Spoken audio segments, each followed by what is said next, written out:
आजचाही दिवस नॉर्मल आणि नेहमीसारखंच असेल असं मला वाटलं होतं, पण पुढे काय झाली हे तुम्हाला सांगते. सकाळी उठल्यानंतर ना ती रोजचीच कामं चालू होती. लोटून पुसून काढणं, जेवण बनवणं, भांडी घासणं, धुणं हे सगळं कामं करतानाही आम्हाला टू डू लिस्ट बनवायला लागते की ही सगळी कामं करून आपल्याला टायमिंग वाचवायचं आहे आणि त्यातून ही घर सफाई वगैरे करायची. जो आता व्हिडिओमध्ये दिसतो तो टेबल आहे ना, टेबल किंवा टी पोट असं काही तुम्ही म्हणू शकता, तो माझ्या लग्नातला आहे.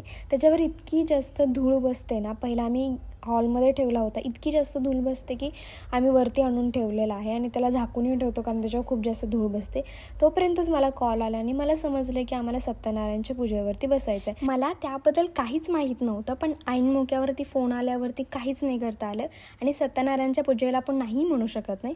मी पटकन तिथली कामं तिथंच ठेवलीत आणि आवरायला लागले. मला फक्त 2 मिनटं दिले होते की तू 2 मिनटात तयार हो, कुठलाही नटापटा करू नको, कोणताही मेकअप करू नको. पण मला मेकअप करायचा होता म्हणून मी 5 मिनिटामध्ये मेकअपही केला, पटकन साडीही नेसली आणि तयारी झाली. त्यानंतर ना आम्ही घरी निघायला आलो जेव्हा सगळं आवरून झालं तिथून. आणि तिथून पुढे मी काही शूट केलेलं नाही. पूर्णपणे मी विसरले की मी व्लॉग पण करते का नाही. असं जाता जाता हे नक्की सांगून जावा की तुम्ही कोणत्या राज्यातून किंवा जिल्ह्यातून माझा व्हिडिओ बघता. Okay, bye.